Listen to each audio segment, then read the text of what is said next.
E no episódio do podcast de hoje eu tenho o prazer de receber o Dr. Eduardo César da Silva, que é neuropediatra, e parece até que eu conheço ele a minha vida toda, é impressionante. E vamos ter o prazer do Eduardo contar pra gente, nos ensinar sobre TDAH e sobre espectro autista e tudo que envolve esse universo complexo que é a neuropediatria. É um prazer te receber aqui, Eduardo. Olá, tudo bem? Muito obrigado pelo convite, Renato.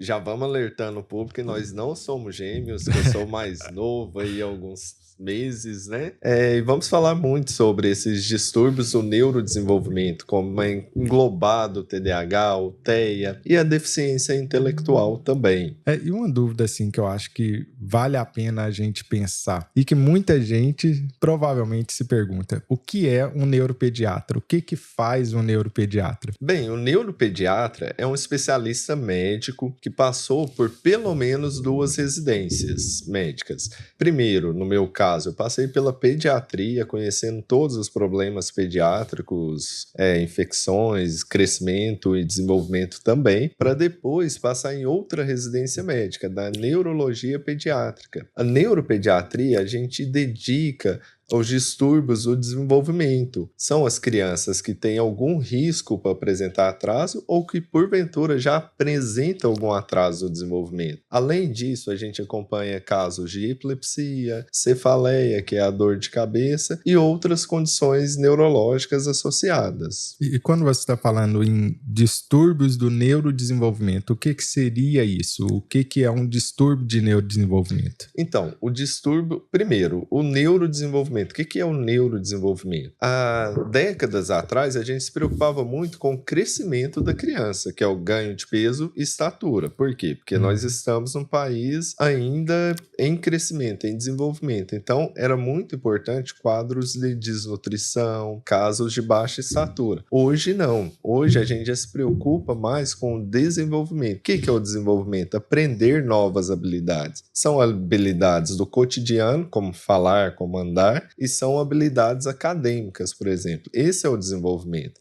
E quando há um distúrbio? É quando há um desvio do desenvolvimento esperado para a criança. A criança não consegue atingir o marco do desenvolvimento que era esperado para ela. Por isso chamamos de distúrbio do neurodesenvolvimento. E eu acho que é sempre interessante para a gente entender o que não é normal, ou seja, o que é patológico, compreender primeiro o que é um neurodesenvolvimento normal. Porque como que alguém vai saber que o filho ou a criança está com neurodesenvolvimento alterado, sendo que ele não sabe o que é um neurodesenvolvimento normal? O que seria esperado? O que é isso? Excelente pergunta. Por quê? Há alguns mitos em torno disso. Um primeiro mito que eu sempre falo é que algumas mães falam não se pode comparar uma criança com a outra. Sim, se pode e se deve comparar uma criança com a outra. Por quê? Nós temos uma janela de tempo para a criança desenvolver determinada habilidade. Vamos pegar a habilidade mais básica, a fala. Então, a gente espera a primeira palavra ali em torno de 8 meses de idade até 1 ano e 4.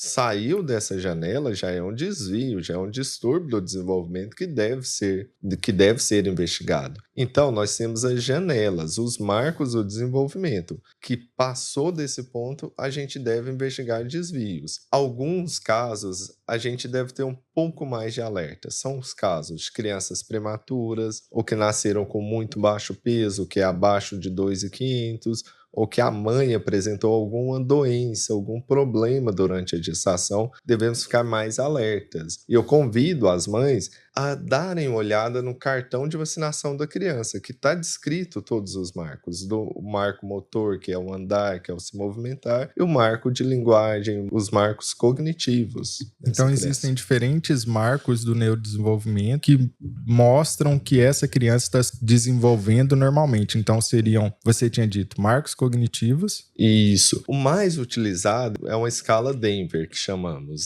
que lá considera 4 itens.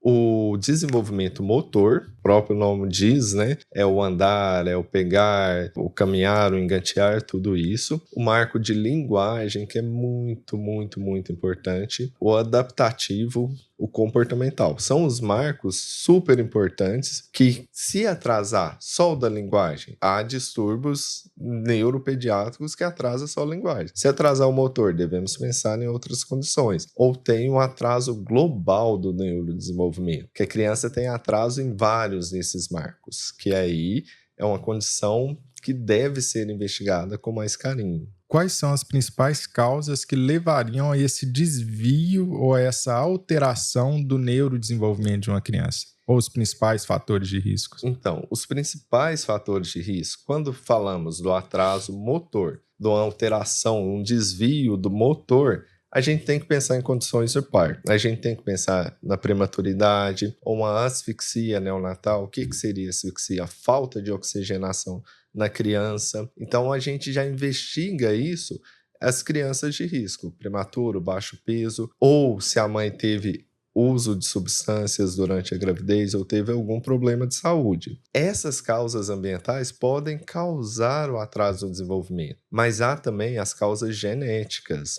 E aí que vem algumas condições mais conhecidas, como o transtorno do espectro autista, o transtorno de déficit de atenção e hiperatividade, a deficiência intelectual. São condições com uma base genética muito forte. Então, essas são as causas ambientais, que seria no período periparto e gestacional, e as causas genéticas, que aí é uma condição que é aleatória, que a criança pode nascer com essa condição. E para pais que estejam planejando ter filhos, ou mesmo aquela mulher que está gestante ou planejando ter filhos, quais seriam os cuidados e principalmente as causas que são evitáveis, que tem como a pessoa interferir para evitar que no futuro tenha esse problema com o neurodesenvolvimento? Sim, e isso é muito importante, que a gente deve preparar a gestação antes mesmo, quando você pensa em engravidar, você já deve preparar o seu corpo, em especial as mulheres, claro, mas os homens também, a gente sabe que tem um fator ambiental também. É manter uma vida saudável, ter boa alimentação, nada de bebida alcoólica, nada de cigarro, e isso eu já falo ali 3 meses antes da mulher pensar em engravidar. Evitar o uso de remédios. Claro que há condições que é impossível. Então, conversar com o seu médico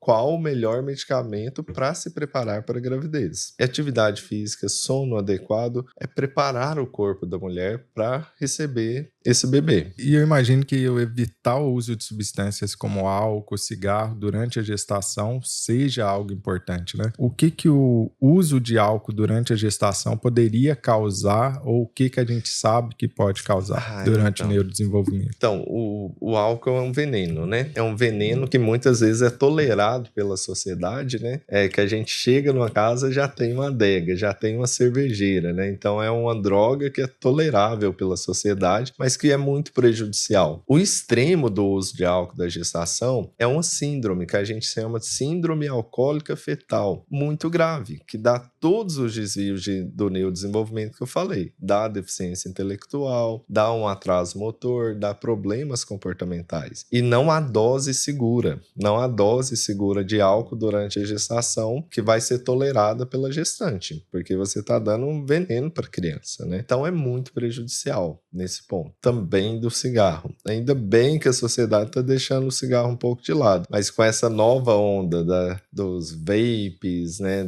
Essa nova onda está gerando crianças com mais baixo peso, está gerando crianças com maior risco para o neurodesenvolvimento, inclusive com problemas do neurodesenvolvimento pelo uso materno dessas substâncias. Ou seja, não apenas o cigarro, mas também aqueles vapes com nicotina poderiam causar essas alterações no neurodesenvolvimento mais para frente. Causam e pode ser que inicialmente na fase latente, que a gente fala até 2 anos, não tenha gerado prejuízo. Mas na hora que chega na parte acadêmica do 2+2, essa criança pode apresentar problemas cognitivos pelo uso de substâncias durante a gestação. E em relação a tipos de infecção infecções que podem levar à alteração do neurodesenvolvimento. Essa é uma causa também de alteração de neurodesenvolvimento? E se for, quais são assim, as principais infecções que podem levar a isso? Sim, são as famosas TORCHs que nós falamos. São algumas infecções que a gestante deve se proteger para se evitar esses problemas do neurodesenvolvimento. As principais é a toxoplasmose e o citomegalovírus, né? O citomegalovírus, eu tenho assim um receio muito grande dele, porque é algo que não dá muito para se evitar. É um vírus comum, o adulto pega, tem um simples resfriado ou nem apresenta sintomas, que a gestante pode adquirir e dar problema sério do neurodesenvolvimento. A toxoplasmose é feito os testes pré-natais, durante toda a gestação, é a mãe evitar alimentos crus, alimentos mal lavados, né? Então dá para ser evitado. E além disso, rubéola já é mais incomum, porque temos vacina, tem que se vacinar. Apesar desse movimento anti-vacina, a gente reduziu muito, a gente já não vê problemas no neurodesenvolvimento por conta da rubéola. Por quê? Porque já tem uma vacinação global, né? São as principais infecções que devemos nos preocupar, com a toxoplasmose e com o CMV, citomegalovírus. É por isso que tem essa sigla, TORCH, seria de toxoplasmose, rubéola e citomegalovírus? Isso. Ainda tem o H ali, que seria do HIV, e o S de sífilis. O O seria de outras, né? Então, formando o acrônimo TORCHs. E aí, agora já tem o COVID também, que ainda não se mostrou nos estudos que gerou problemas no neurodesenvolvimento. Mas só que a gente tem 3, 4 anos, né? 4 anos do COVID. Então, a gente ainda não sabe como vai ser essas crianças quando tiverem na idade escolar. Então, vamos acompanhando, né? Vamos acompanhando, bem atentos a respeito a isso. E esse movimento anti-vacina é algo que no Brasil também você se depara com isso, ou é um movimento que estava mais nos Estados Unidos, inclusive o movimento mais estúpido da história da humanidade, né? Porque nega todo um desenvolvimento tecnológico que salva vidas, que são as vacinas. Vemos muita gente reclamar do SUS no Brasil, né? Realmente, o SUS tem seus problemas, mas se há um programa no SUS que tem que ganhar prêmios pelo mundo todo, é o programa vacinal. Toda a população, todas as crianças têm o acesso às vacinas. E as vacinas mudou sobrevida.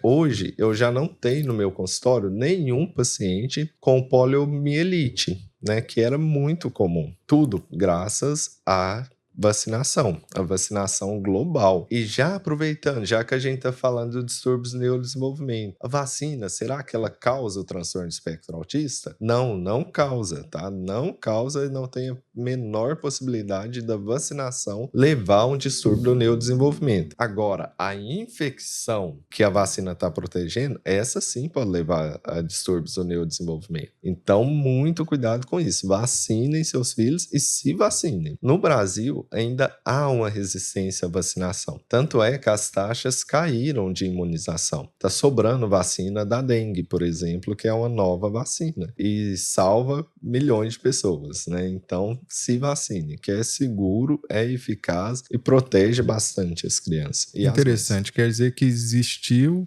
ou existe uma queda na taxa de vacinação, o que eu considero que é sempre muito surpreendente, né? A capacidade do ser humano de inventar mitos contrariando completamente toda a evidência científica. Sim, né? porque a vacina é o que há de melhor na medicina na prevenção de doenças. Sem dúvida. Né?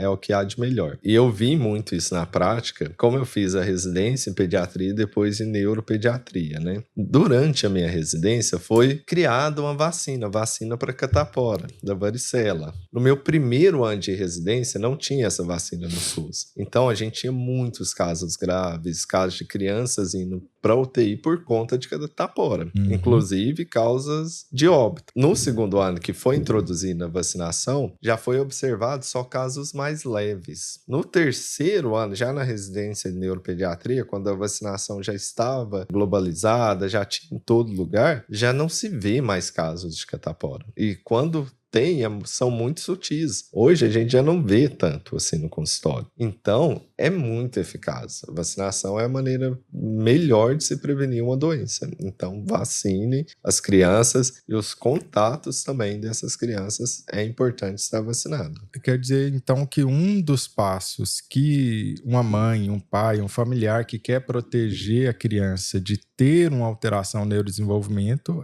é a vacinação. Isso protege, ao proteger de outras infecções, acaba que protege também das consequências negativas dessas infecções no neurodesenvolvimento. Exatamente. Eu falo também da meningite. Meningite B, do tipo B, é raro, mas se a criança tem, é uma tragédia.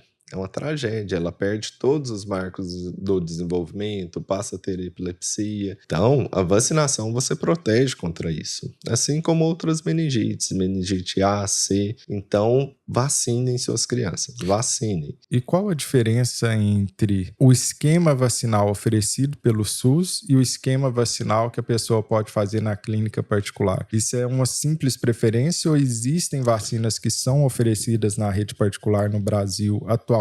Imagino que isso mude e que não é oferecido no SUS. Existem vacinas que só tem na rede particular, que é o caso da meningite B. Na grande maioria, é mais um conforto. Das vacinas particulares, como assim um conforto? Por exemplo, na particular tem a vacina pentavalente, enquanto no SUS não, é trivalente. O que é isso? Pentavalente protege contra 5 doenças, trivalente contra 3 doenças. Aí essas outras duas que tem na particular, na pentavalente, são dadas por injeções diferentes. Então, seria um pouco mais de conforto, né? Então, no SUS, você receberia 3 vacinas que cobrem as 5 doenças, enquanto no particular é uma vacina só para cobrir as 5. Uma picada, né? Então, assim, seria um pouco mais de conforto. E aí, algumas a mais no particular, que é principalmente a meningite B, que é, assim, é que eu falo para os pais sempre, né? Se pegar é uma tragédia, então vale a pena dividir, vale a pena se esforçar para aplicar essa meningo B. Mas o programa vacinal do SUS é muito completo,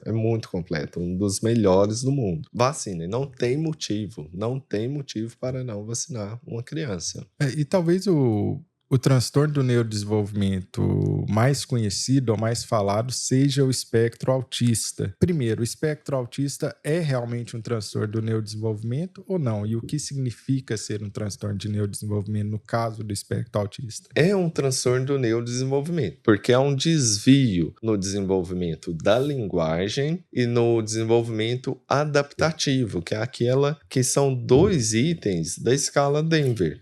Esse atraso, esse desvio do desenvolvimento. Por que o atraso? Se a gente espera que a criança fala até o ano 3, o ano 4, uma das características mais comuns, mas não obrigatórias em 100% dos casos, é o atraso de fala, é o atraso da linguagem. Então, é um transtorno do neurodesenvolvimento. Hoje se fala muito e há um aumento da incidência. 3% das crianças apresentam o transtorno espectro autista, estão dentro do espectro autista. E quanto mais cedo fazemos o diagnóstico, melhor. A gente precisa estar de olho aos marcos de linguagem, aos marcos adaptativos. O que seriam esses marcos de linguagem, esses marcos adaptativos? Se a criança olha quando é chamada, se a criança já balbucia ali em torno de 6 meses a 8 meses, ela já balbucia, já atende pelo nome, já olha quando chamada. E se ela tem a capacidade de imitação. É comum a criança de 1 ano e 2, 1 ano e 3,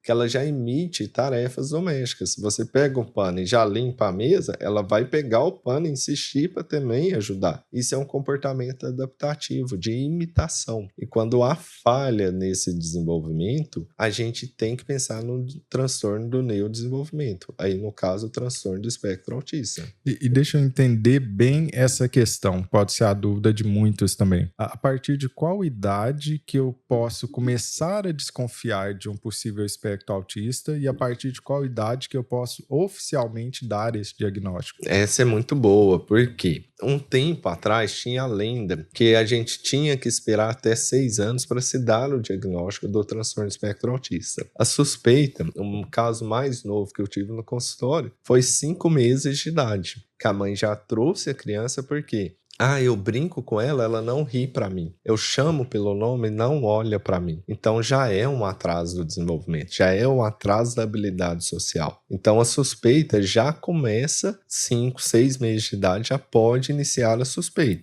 Então eu já começo a suspeitar devido ao atraso de alguns marcos de neurodesenvolvimento lá com 5, 6 meses de idade. Isso. Mas eu não fecho o diagnóstico, é possível fechar o diagnóstico? Ainda não é possível fechar nessa idade. Mas com 1 ano e 4 meses, 16 meses, nós já temos os primeiros testes de triagem que já dá para a gente fechar o diagnóstico. 1 ano e 4 meses, 16 meses. Mas o que eu vou fazer dos 5 meses a 1 ano e 4? Eu vou ficar esperando fechar o diagnóstico? Não, já dá para iniciar as intervenções. Se viu que há um atraso em algum marco, a gente já pode começar o tratamento. Quais intervenções? Intervenções com terapia comportamental, é o que tem mais estudo. No caso, a terapia ABA, na sua vertente, é para crianças pequenas, que também tem o nome de Denver, em homenagem ao autor dos Marcos do Desenvolvimento. Com os estímulos adequados, essa criança pode até mesmo chegar com 1 ano e 4 e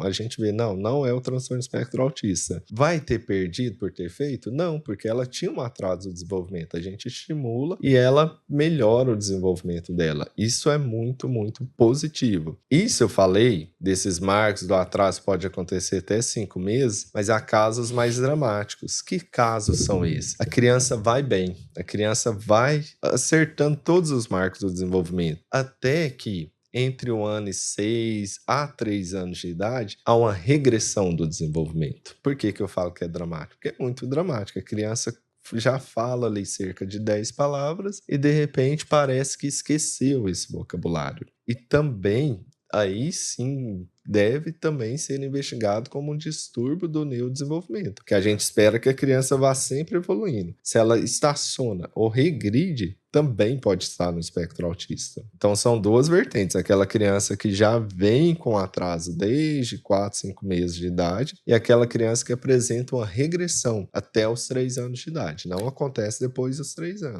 Essas duas formas de já vir com atraso de marcos de desenvolvimento ou regredir ou ter uma regressão do neurodesenvolvimento, elas têm prognóstico diferente, ou seja, uma é mais grave do que a outra ou não existe isso? São só formas diferentes de iniciar? São formas diferentes de iniciar. Na prática, mas aí não é um estudo científico, né? É opinião de especialista, a gente vê que aquela criança que regrediu tem um prognóstico um pouco melhor do que aquela que já vem com atraso, um atraso de partida que chamamos, né?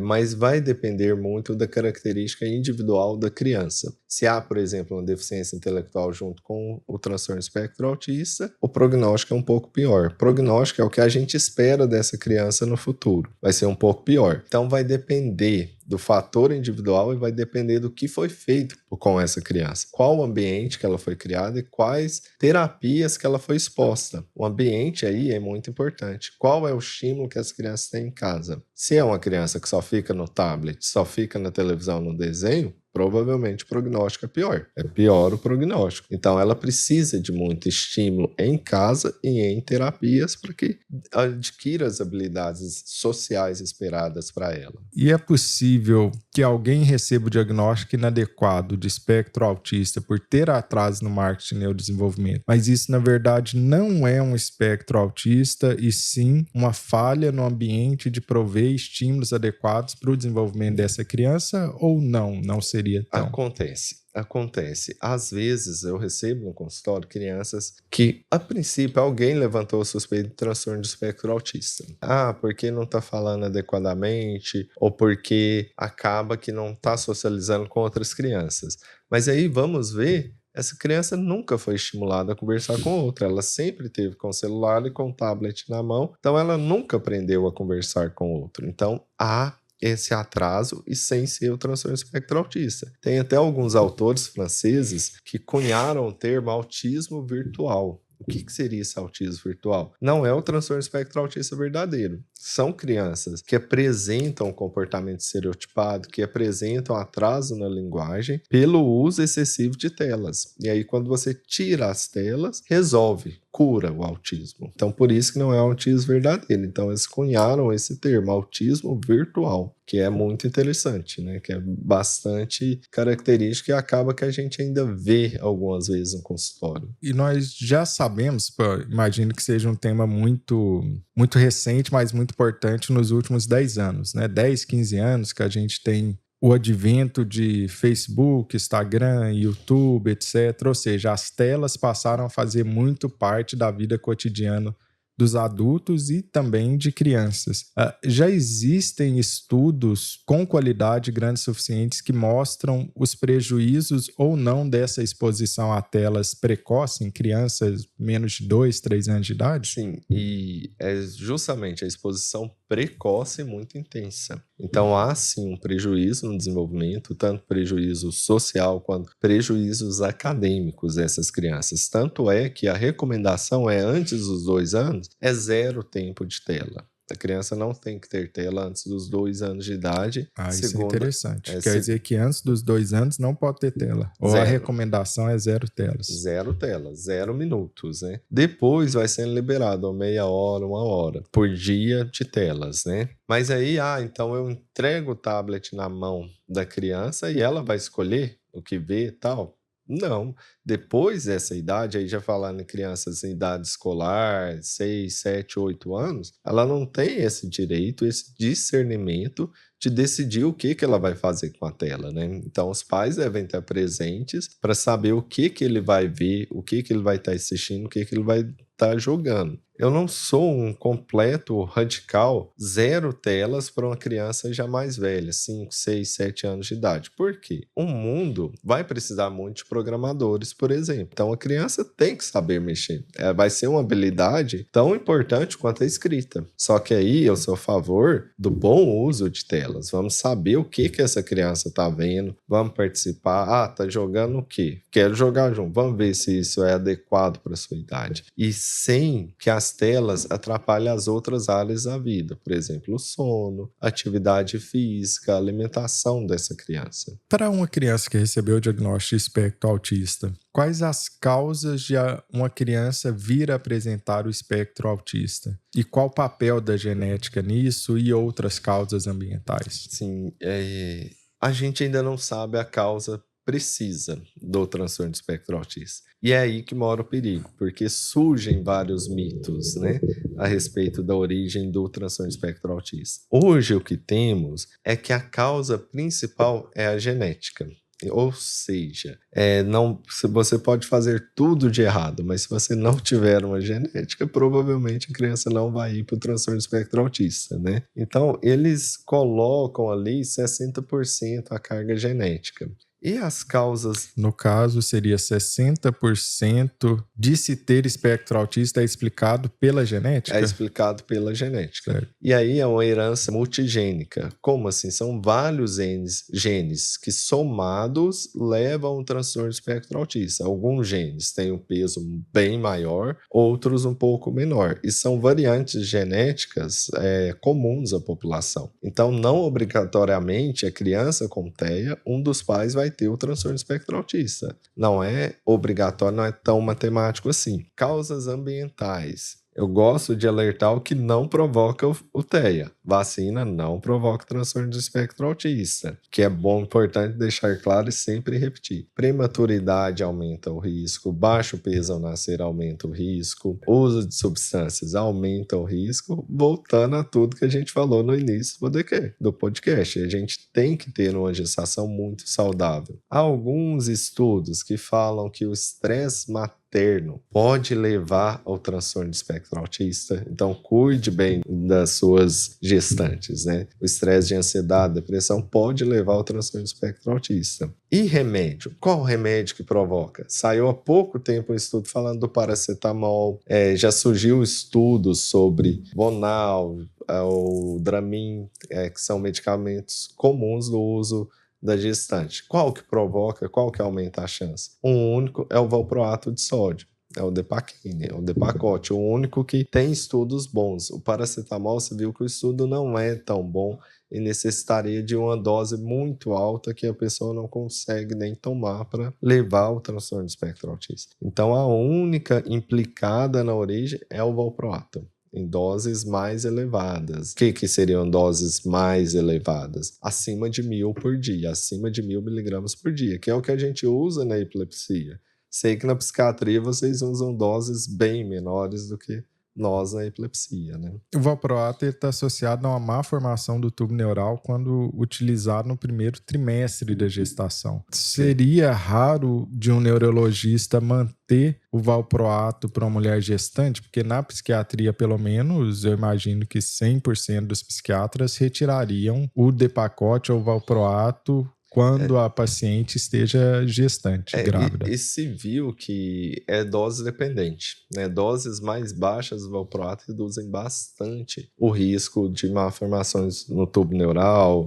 malformações, transtornos do neurodesenvolvimento na criança com valproato. Como eu também trabalho com epilepsia, sou especialista em epilepsia, qual que é a recomendação que eu já faço aos outros médicos, aos outros neuropediatras? Se a criança ou adolescente já tem uma epilepsia que provavelmente vá para a vida toda, ele já não usar o valproato, já escolher outra medicação. E hoje a gente já tem mais de 20 medicações anticrises na epilepsia. Então, dá para se escolher bem. Se a gente já pega um adolescente em idade fértil, você já não vai usar o valproato logo de cara. E aí, se não, mas ela tem uma epilepsia e já está usando o valproato, tem que procurar um médico pelo menos 6 meses antes para a gente conseguir tirar o valproato e trocar por outra medicação. É possível até de maneira mais simples de fazer isso. Existem evidências sólidas de quanto tempo antes você precisa retirar o valproato para que não haja risco dessa má formação do tubo neural no primeiro trimestre de gravidez? Ou basta retirar um mês, algumas semanas antes da gestação? Não há tanto assim esse marco, esse período a ser retirado antes, mas a gente pede para, pensou em engravidar, já vá ao seu médico, que quando lidar com a epilepsia, a mudança é muito lenta do remédio. Então, você já precisa pensar e planejar pelo menos 6 meses antes. E quando há suspeita do espectro autista, quais são os sintomas que vão levar ao diagnóstico do espectro autista? Quais os sintomas? Sim, os sintomas. A dificuldade de interação social. Isso é muito importante. É a dificuldade, não é a ausência de interação social. E essa dificuldade de interação social na criança se apresenta de várias formas. Às vezes a criança, ela vai brincar com a outra criança? Ela vai brincar, mas como que é essa brincadeira? De pique-pega. Ela só fica correndo atrás das outras crianças. Não é uma interação real, uma interação boa, uma interação social adequada. Então, é a dificuldade de interação social. Esse é o primeiro pilar, tem que ter, é obrigatório. Quer dizer que essa dificuldade de interação social é algo necessário para pensar no espectro autista. Se não tem essa dificuldade, eu não posso pensar em espectro autista. Exatamente, é um item obrigatório. Só que aí eu alerto para a gente ter o olhar cuidadoso, né? Porque às vezes a interação da criança é simplesmente correr atrás de outra criança. Às vezes, não, ela conversa, ela tem um bom vocabulário, mas aí você vai perguntar para essa criança manter um diálogo, ela não conta uma história aos 3 anos de idade, o que já é esperado. Quando a gente pergunta para a criança como foi na escola, ela já fala, o fulano fez isso, eu brinquei na areia, eu brinquei na grama. Se ela não faz isso e só te responde, bom, e não prossegue o assunto, não prossegue o diálogo, já é uma dificuldade de interação social. E aí vem as outras características que não são obrigatórias, mas a combinação delas faz o diagnóstico, né? Que são os distúrbios sensoriais. O que é isso? É a criança sentir muito ou sentir pouco. Sentir o quê? Às vezes é o cheiro, é o olfato, que ela acaba que sente o cheiro de uma comida e já passa mal. É uma hipersensibilidade. Ou a mais comum que a gente vê é do toque, que ela não suporta etiqueta, não suporta botões, não suporta uma calça jeans porque fala que machuca. Por outro lado, tem uma hipossensibilidade à dor e à temperatura. É aquela criança que tá é no sol quente com uma blusa de frio, por quê? Porque é o objeto de apego dela e ela parece não estar sentindo calor com a blusa de frio no sol de 30 graus. Então é uma hipossensibilidade de temperatura ou é aquela criança que se machuca e não chora, parece não sentir dor. Então, essa questão sensorial é muito importante. Outro ponto, o atraso de linguagem. Como eu disse, não é obrigatório, mas é comum de aparecer. Porque eu prefiro falar linguagem do que fala. Por quê? A linguagem é muito mais que falar. Você tem a linguagem corporal, que você entende, você tem o entender se a pessoa está brava, se a pessoa está triste. A criança no transtorno do espectro autista, ela pode ter essa dificuldade de entendimento, de compreensão das emoções. Outro ponto, e talvez o que mais chama atenção, são as estereotipias, são os maneirismos motores. O que é uma estereotipia? São movimentos que não têm muito propósito. Às vezes é um abanar de mãos, às vezes a criança fica com os dedinhos cruzados assim o tempo todo, é um correr em círculo. Então, esses são os principais sintomas do transtorno espectro autista. A seletividade alimentar, e aí já vem na questão sensorial. É a criança que não consegue comer alimentos pastosos, por exemplo. O alimento tem que ser seco, da cor branca. Então, isso é um exemplo de seletividade alimentar. Também é comum de aparecer no transtorno do espectro autista. E no caso, quais são os critérios? Porque obrigatoriamente eu vou precisar ter a dificuldade de interação social. Mas aí eu preciso ter obrigatoriamente esse sintoma, mas quantos outros sintomas desses não necessários, mas auxiliares? São 2 de 4, né? Então, a seletividade, a questão sensorial, o problema sensorial, ou as estereotipias, ou a dificuldade na linguagem. Tem que ter pelo menos 2 desses, né?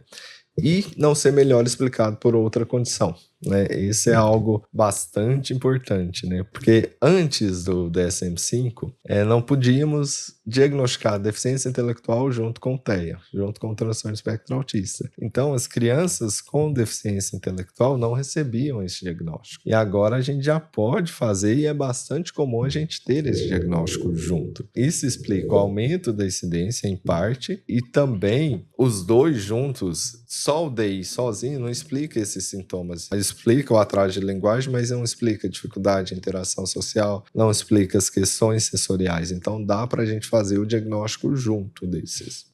O DSM-5 seria como um manual diagnóstico, né? Para quem não conhece, em diversas áreas de saúde mental. E uma das críticas frequentes por parte de alguns profissionais é que o diagnóstico de espectro autista foi tão aberto, ou seja, aumentou-se tanto os critérios diagnósticos e diminuiu-se a barreira para ser diagnosticado com espectro autista, que esse diagnóstico espectro autista começou a ser muito mais frequentemente dado por conta dessa mudança. Quais foram as mudanças e de que maneira isso afetou no número de pessoas diagnosticadas com espectro autista? E aí fica aquela dúvida.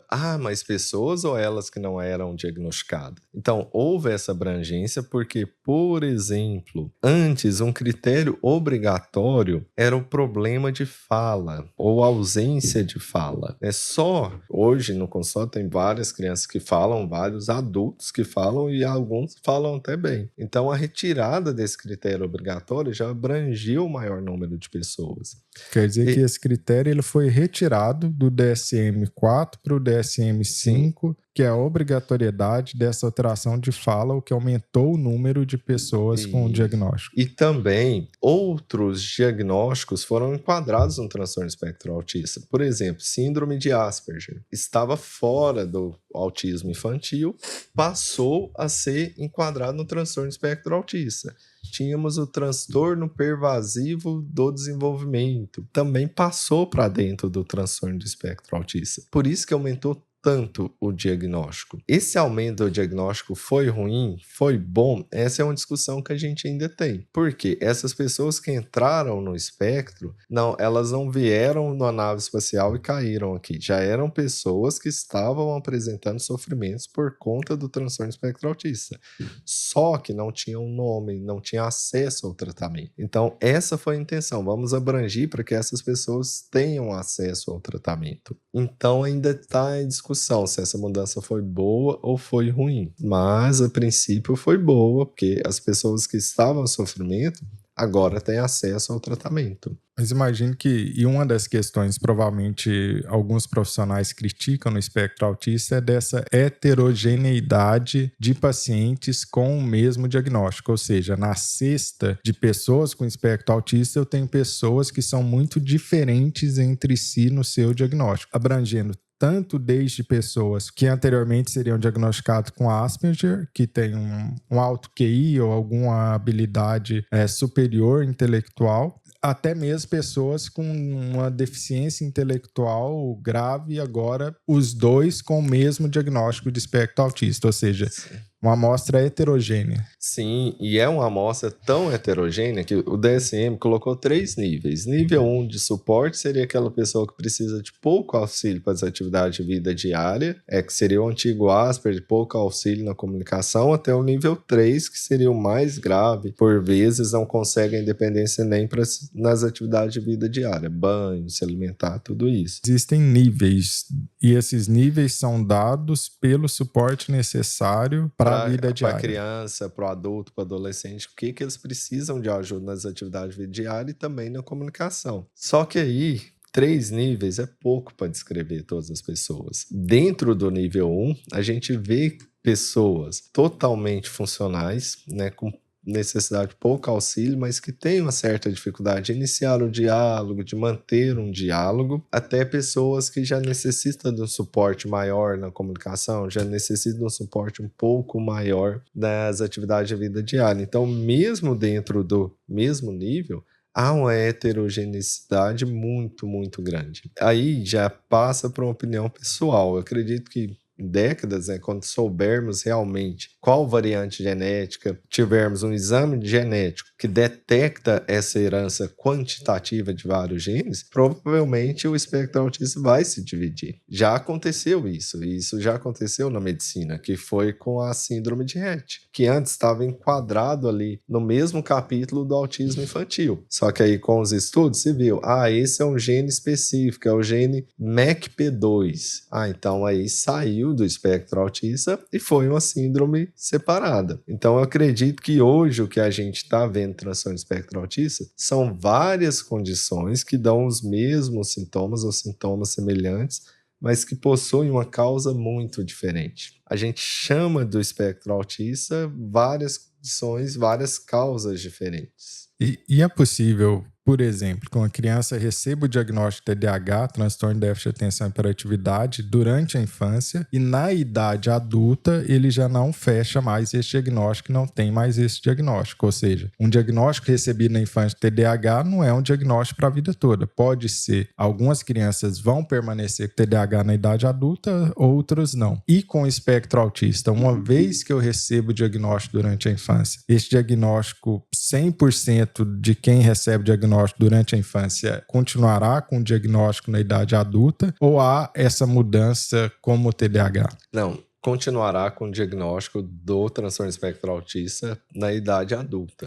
Então, uma vez que eu recebo o diagnóstico de espectro autista, esse diagnóstico é para sempre. Para sempre. Desde que um diagnóstico bem feito, né? Desde que um diagnóstico bem feito é para sempre, né? Até se existe essa discussão, se crianças muito cedo, que a gente faz um diagnóstico muito precoce e recebe um tratamento intensivo, se há chance de sair do espectro, né?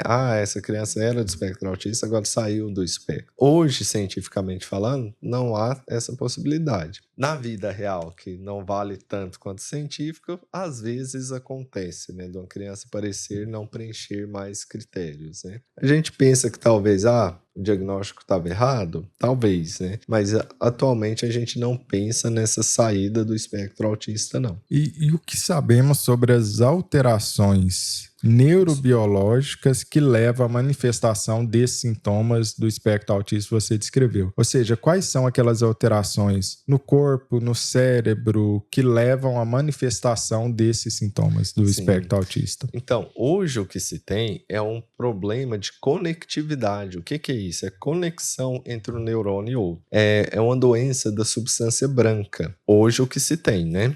De científico ainda há um caminho longo a ser feito, né? Lembrando, o cérebro, a grosso modo, substância cinzenta, o que vem por fora, substância branca, o que está mais interno no cérebro. É que seria um problema de conectividade dessa substância branca. Tanto é que existe um estudo bem bacana, que é o estudo que eles pegam dentes, toda criança troca dente, óbvio, né? De crianças com transtorno do espectro autista e crianças sem transtorno do espectro autista. E criam, a partir das células-tronco presentes nesses dentes, criam mini-cérebros em laboratório. E se Muito vê, interessante esse tipo de estudo. é bem legal. E no Brasil, isso é importante ressaltar. E o que se vê lá na lâmina? Um cérebro mais desorganizado. Os neurônios parecem não formar uma conexão adequadamente. Ao contrário do cérebro da criança típica, fora do espectro, que tem as camadas bem delimitadas, as camadas corticais, subcorticais, da substância branca bem delimitada. Daí vem a teoria da poda neural anormal. O que é a poda neural? Poda neural todos nós temos. Todos nós temos o tempo todo. Por exemplo, se eu te perguntar o que você almoçou na terça-feira, não tenho a menor ideia. Por quê? Porque essa memória já foi lá, já foi podada. Para quê? Para que dê espaço para coisas mais importantes. Se imagina que a criança no transtorno espectro autista já tenha aí a questão genética, que essa poda neural corta conexões importantes e mantém conexões que não são tão importantes. Por exemplo, às vezes ela tem um hiperfoco muito grande em meios de locomoção, ônibus, tratores, tudo, e saiba tudo daquilo, sabe a marca em detalhes daquilo. É uma informação importante? Não. Mas aí ela não sabe como manter um diálogo, não sabe como reconhecer as emoções do outro, que seria algo importante. Então foi um problema ali nessa poda neural, na arquitetura cerebral. Então, hoje se fala que é um problema de conectividade. E aquele tipo de espectro autista que você disse que pode vir apresentando marcos de neurodesenvolvimento normais, mas aí tem uma regressão ali em torno de 1 ano e meio a 3, isso tem a ver com a poda neuronal que ocorre durante essa fase e altera, leva a essa regressão do neurodesenvolvimento ou não? Sim, tem muito a ver. Por quê? Nessa fase de 1 ano e meio a 3 anos é onde ocorre a maior poda neural, onde é mais intenso na vida do ser humano. Já tem a programação genética. Nessa programação genética já está programado que essa poda neural não vai ser como esperado. Ah, mas como assim não nasceu com... Isso é simples de explicar. Há condições que só vai se manifestar no idoso, Parkinson, que é condição genética, que você tem a programação ali sua vida inteira, mas em determinado momento que ela vai se manifestar. No transtorno espectro autista, parece ser isso também. Você já tem a programação, e aí no momento dessa poda neural, acaba que há uma desregulação nessa poda neural e leva aos sinais do transtorno espectro autista. E existem alterações estruturais do cérebro de quem tem espectro autista, ou não é um problema estrutural de estruturas, mas sim da função, da conexão entre essas redes neurais? Então, acaba que as conexões dessas redes neurais, elas formam a estrutura grosso modo, né? Então, no anátomo patológico, há sim essas alterações, que é vista em estudos. Tá? Então, não adianta pedir uma ressonância para fazer o diagnóstico do transtorno espectro autista. Mas, como falamos, é muito heterogêneo as características. Então, provavelmente são causas diferentes. Então, a gente vê essa alteração estrutural microscópica e também macroscópica. Tanto é que aí já é que estudos também. Crianças no transtorno espectro autista tendem a ter uma macrocrania, crânio maior do que o esperado para a faixa etária, que se imagina que seja pelo problema de conectividade. Então, há alteração estrutural, tanto macro quanto micro. E existem alterações de neurotransmissores, alterações inflamatórias, como em outras condições de saúde mental e psiquiátrica, ou não no espectro autista isso não é tão relevante? É muito debatido e está muito na moda falar que o corpo todo está inflamado, que o cérebro está inflamado. Ainda não se tem um estudo bom falando, não, isso daqui se deve a uma inflamação. Ainda não se tem. Provavelmente uma pequena parte de toda essa heterogeneidade que a gente falou de causa pode estar implicado com isso, mas hoje não se tem que no transtorno espectro autista tem essas características. E como se dá o diagnóstico de espectro autista na prática? Ou seja, a mãe suspeitou, está assistindo nosso podcast, suspeitou que os marcos de desenvolvimento da criança não estão caminhando como deveriam. E aí, como que é essa prática? Como que a criança vai chegar a receber o espectro autista? Então, o diagnóstico é clínico. Como assim clínico? Não existe um marcador, tanto sanguíneo, quanto de imagem, quanto de eletroencefalograma. Então, se é clínico, a gente vai ver as características dessa criança, da dificuldade de interação social, das estereotipias, os problemas sensoriais. Essas características é importante que seja relatado pelo menos 2 ambientes, por 2 pessoas diferentes. A professora, a mãe. Por quê? Se a criança estiver no espectro autista, ela vai levar os sintomas para vários lugares. Então, a gente ter mais de um observador ajuda muito no diagnóstico. A partir disso, a gente vai ver quais os atrasos, vai colocar essa criança numa escala de desenvolvimento para saber, não, ela tem um atraso no desenvolvimento social, ela tem um atraso de linguagem, ela tem essa característica de estereotipia, tem um interesse restrito, então a gente vai fechar o diagnóstico do transtorno espectro autista, sem a necessidade de exames. Exames são solicitados para a gente descartar alguns diagnósticos diferenciais. No transtorno espectro autista, que houve uma regressão muito intensa, aí já é importante fazer pelo menos uma ressonância. Por quê? Condições que simulam o transtorno espectro autista, como a própria síndrome de Rett, que eu mencionei, que tem alteração em imagem. Então, seria para um diagnóstico diferencial, mas o diagnóstico é clínico. Em relação ao tempo médio que demora toda essa investigação, isso é possível fazer em uma consulta, 2, 3, alguns meses, anos? Quanto tempo demora, em média, claro, o diagnóstico? Eu até costumo falar, se está acompanhando há mais de 1 ano e ainda não fez o diagnóstico, tem alguma coisa errada aí, ou é um caso muito complexo, muito atípico, desde que o acompanhamento esteja sendo bem feito. Pode ser feito em primeira consulta? Às vezes sim, dependendo das informações trazidas, às vezes já traz informações do colégio, de um psicólogo que já passou, então dá para ser feito na primeira consulta, mas claro que não é todos os casos. Alguns necessitamos rever a criança por mais vezes até se fechar o diagnóstico do transtorno do espectro autista. Então, nós pensamos que ali 1 ano seja um tempo assim bem razoável para se fazer o diagnóstico. Infelizmente, o diagnóstico ainda demora muito, né? O acesso ao neuropediatra, ao especialista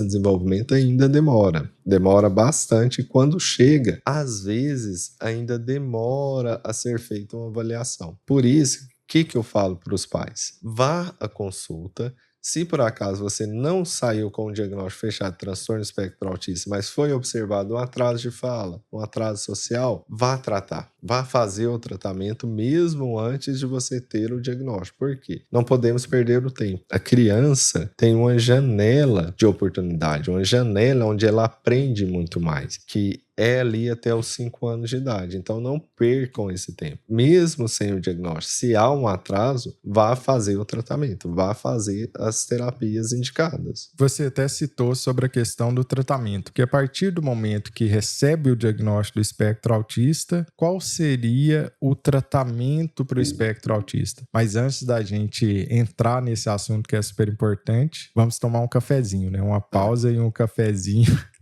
E a gente já volta para destrinchar todo esse assunto de qual seria o tratamento para o espectro autista. E até agora, então, nós vimos o que é o transtorno de neurodesenvolvimento, a gente viu as causas do espectro autista, vimos os sintomas do espectro autista, como esse diagnóstico é dado.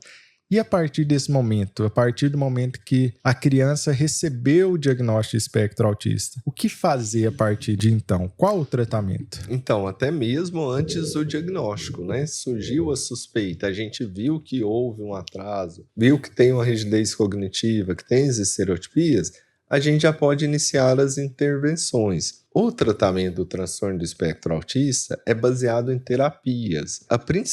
Talvez a principal, seria a terapia comportamental, uma terapia que a gente chama de ABA, né, que é a análise aplicada ao comportamento, que tem a melhor evidência científica, que vai ajudar a criança na adaptação social, vai ajudar a criança na linguagem. Então, essa terapia é fundamental. Uma dúvida, a terapia comportamental é igual à ABA?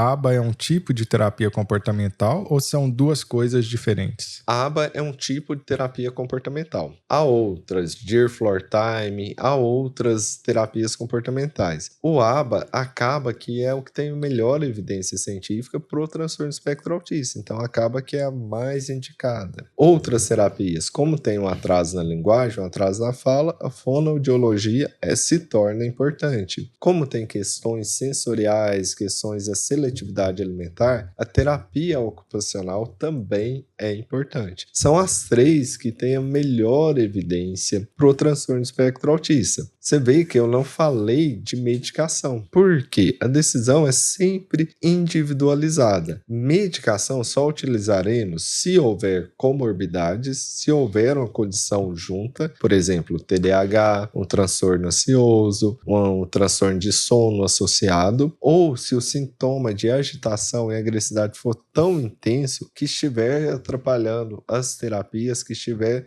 atrapalhando o convívio dessa criança dentro de casa e na escola. Então, aí sim será necessário medicamento. Mas ainda não há uma medicação para o transtorno espectro autista. Não há uma medicação que a gente vai dar que vai melhorar a interação social, que vai melhorar a fala, que a criança vai vir a falar. Então, me parece, pelo que você está me contando, que seria um tripé de terapias, o principal tratamento do transtorno do espectro autista, sendo que o medicamento pode ou não ser utilizado dependendo de cada caso. Então, seria terapia comportamental, da qual o ABA é um deles, a fonoaudióloga e a terapia ocupacional, e a que terapia ajuda ocupacional. muito nas atividades de vida diária. Isso estamos falando ali na primeira infância, até os 4, 5 anos de idade, para aproveitar aquela janela de oportunidade, aquela plasticidade cerebral da criança. Após isso, aí temos que avaliar cada caso, porque alguns, aos 5 anos, já vai ter uma fala muito boa, muito bem desenvolvida, já não será mais necessária a fonoaudiologia, mas talvez vai ter uma dificuldade escolar, então aí vai ter a psicopedagoga. Então aí após 4, 5 anos, é importante a gente sempre estar revendo qual a melhor terapia e se ser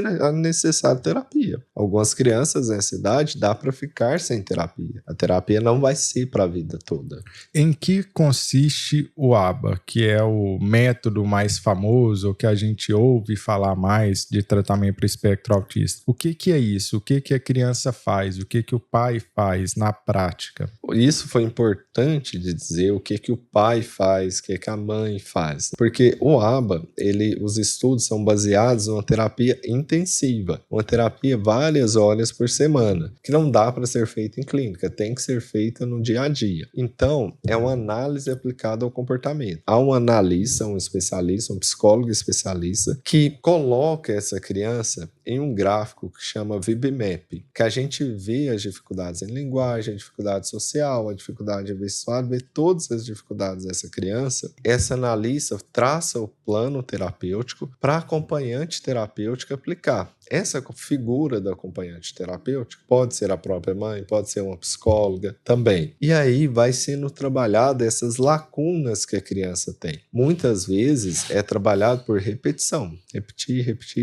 até que a criança esteja apta a passar para o próximo nível do VibMap. Então, ela precisa de estar sempre reavaliando e sempre traçando objetivos bem claros e bem definidos. Até por isso a ABA tem maiores estudos, porque eles traçam o objetivo muito bem, traçam o plano terapêutico muito bem feito. Então dá para a gente mensurar e colocar isso no estudo científico. E a participação dos pais, eu convido muito os pais da criança que apresentam atraso, que apresentam transtorno do espectro autista, a estudar a respeito de como é feito o ABA, de como lidar com essa criança, porque nós acordamos com a criança, vai dar o almoço, vai passar a noite toda junto. Então, a cada passo do dia a dia, você pode estar trabalhando, você pode estar fazendo essa terapia. É aquela coisa, as crianças com transtorno do espectro autista, elas têm uma dificuldade de aprender coisas que muitas vezes parece básica para a criança típica. Por exemplo, filho, vai ali no quarto e busca o seu sapato para mim. Para uma criança no desenvolvimento típico, aos 3 anos de idade, ela vai aprender, ela vai conseguir fazer isso tranquilo. Já para criança do transtorno espectro autista, você tem que falar, filho, a primeira coisa é ela te atender, ela te olhar. Então você vai ter que trabalhar isso na terapia. Atingiu esse passo da criança te olhar, aí você vai ter que ter atenção compartilhada. Vá ao quarto. Aí essa criança vai ter que entender o que é o quarto até ir lá e finalmente pegar o sapato. Entender o que é sapato, pegar o sapato e trazer de volta. Vocês viram que tem um caminho aí de 4 a 5 ordens, né? Que a criança no desenvolvimento típico, aos 3 anos, vai fazer tranquilo. A criança no transtorno espectro autista, você vai precisar trabalhar passo a passo. E é isso que a terapia ABA faz. É fazer passo a passo até que essa criança seja apta a receber a alta da terapia.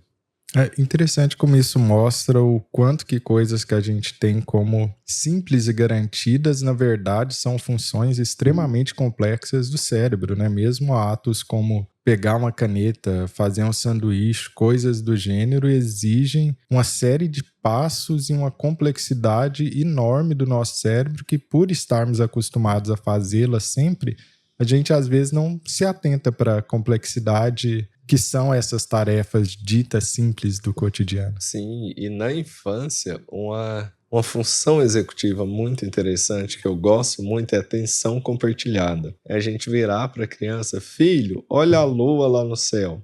Filho, olha aquela árvore. A criança te atender e olhar é uma atenção compartilhada. E há uma falha na criança com transtorno de espectro autista. Ela tem uma dificuldade de fazer isso. Então, é uma função que parece simples. Filho, olha lá a lua. A criança vai e simplesmente olha no desenvolvimento típico. No transtorno de espectro autista, isso tem que ser trabalhado por um longo período até ela atingir essa atenção compartilhada.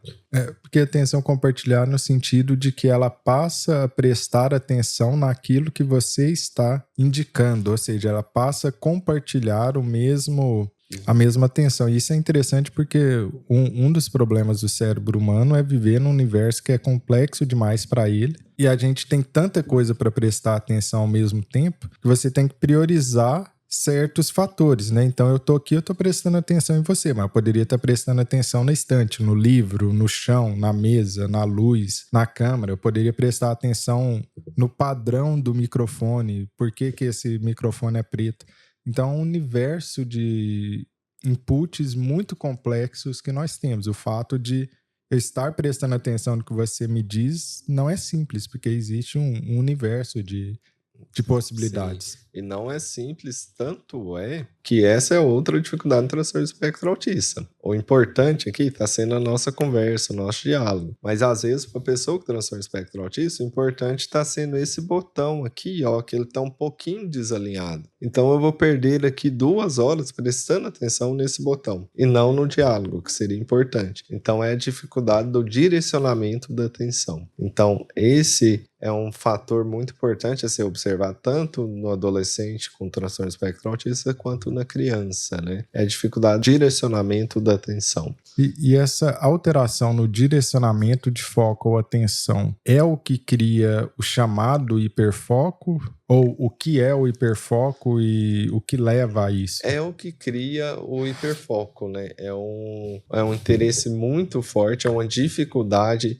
em redirecionar a atenção, porque tudo bem você ser uma pessoa empolgada com carros, tudo bem, mas desde que chegou aquele momento em que você precisa prestar atenção no ABC, você vai deixar o seu desejo por carros ali de lado e vai passar a direcionar a atenção para o ABC, para o alfabeto. Mas aí a criança no transtorno espectro autista, o adulto, ele vai ter a dificuldade de fazer essa mudança.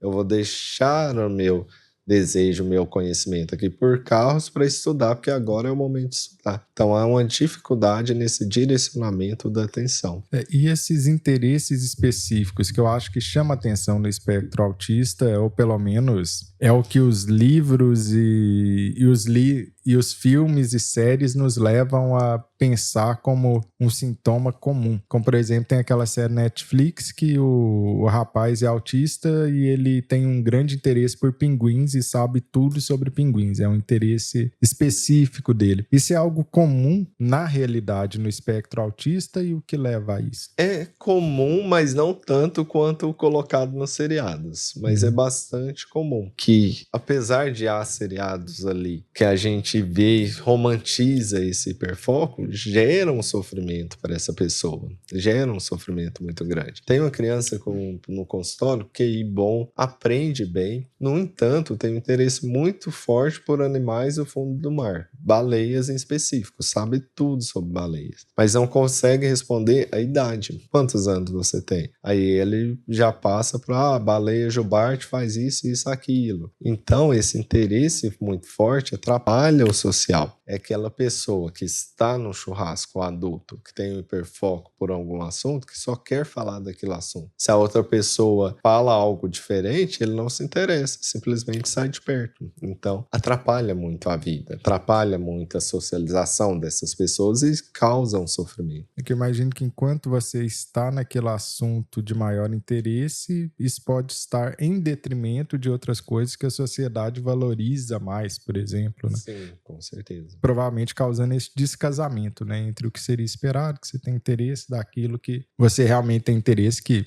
baleias, por exemplo, nesse caso. Que é aquilo que você gosta e que você quer. Até tem aquelas habilidades, tem aqueles outros filmes, né, que fala que é o savantismo, né? São pessoas que têm um interesse muito forte por algo e têm uma habilidade extrema para determinado assunto, por exemplo, fazer contas. Aquelas pessoas que você fala a sua data de nascimento, ele te fala a sua idade até o dia, até as horas que você tem.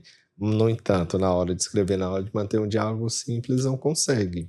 Gera sofrimento, gera uma maior dificuldade social. A gente não pode romantizar esse hiperfoco dessa criança, desse adolescente. E qual seria o papel de medicamento no tratamento do espectro autista? Por que que seria necessário, em alguns casos, o tratamento medicamentoso? Sim, então, um dos casos principais é na agitação e na agressividade. Porque se a criança é muito agitada e é, por vezes, agressivas na escola, com o colega, com o professor, com o terapeuta, ele está fazendo 10 horas de terapia, mas, na verdade, está mais chorando e brigando. Então, é importante a gente medicar para a gente regular esse comportamento dele e para potencializar o efeito das terapias e da socialização dele. Esse é um caso que a gente trata agitação e agressividade do transtorno do espectro autista, sem um outro nome, sem uma outra condição associada. O outro motivo de medicar é a gente medicar alguma condição que está associada ao transtorno do espectro autista. Para quê? Para potencializar também as terapias, que um dos casos mais comuns é o transtorno de déficit de atenção e hiperatividade, já que 70% das pessoas com transtorno de espectro autista também apresentará o TDAH, que é o transtorno de déficit de atenção e hiperatividade.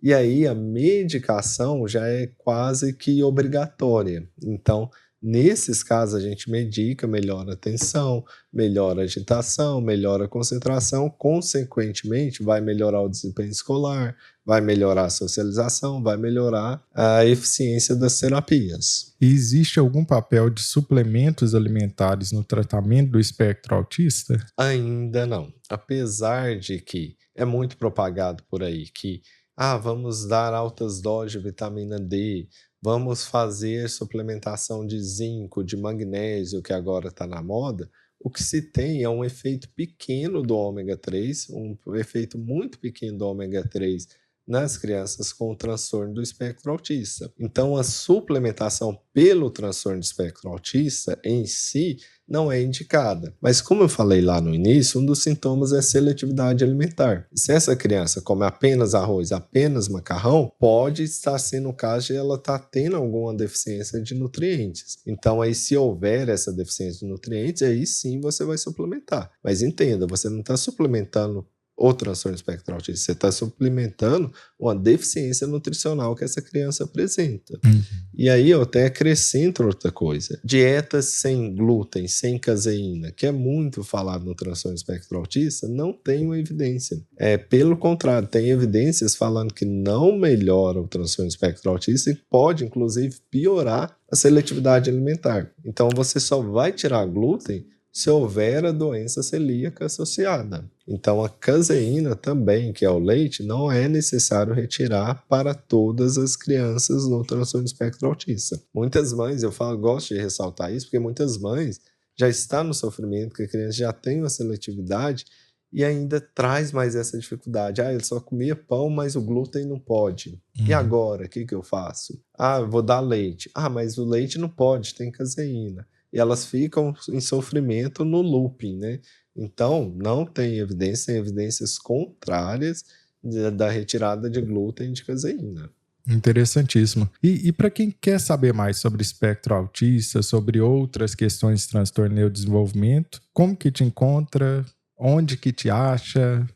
Conta aí pro pessoal como que eles podem te encontrar. Eu sou mais ativo no Instagram, no eduardosilva.neuropediatria, ou no YouTube também com esse nome, eduardosilva.neuropediatra. Aguardo todos vocês lá com caixinhas diárias respondendo sobre o transtorno espectro autista, sobre o transtorno de déficit de atenção e hiperatividade. E tem mais alguma questão que a gente não conversou até aqui, que você queira acrescentar antes da gente finalizar essa conversa boa, com tanta informação de qualidade que você trouxe? O mais importante, se por acaso aconteça o transtorno de espectro autista, é uma condição difícil, mas com o tratamento a gente consegue contornar essas dificuldades e a criança viver bem. Seu filho não é o TDAH, não é o transtorno de espectro autista. Seu filho é o João, é o Rafael, é a Maria, e você vai amar ele da mesma forma e buscar o tratamento adequado vai ajudar ele a atingir o máximo do potencial dele. Então, não faça o seu filho, não reconheça seu filho como uma parte pequena que é o diagnóstico. Veja o todo do seu filho. Maravilha, muito obrigado por essa conversa. Eu aprendi muito e espero que quem esteja nos assistindo aprendeu também muito. E para quem quiser saber mais, só te buscar lá na rede social, tenho certeza que vai aprender muito mais, se aprofundar sobre esse assunto. Muito obrigado por disponibilizar o seu tempo aqui para a gente. Muito obrigado pelo convite e até mais. A gente se vê lá.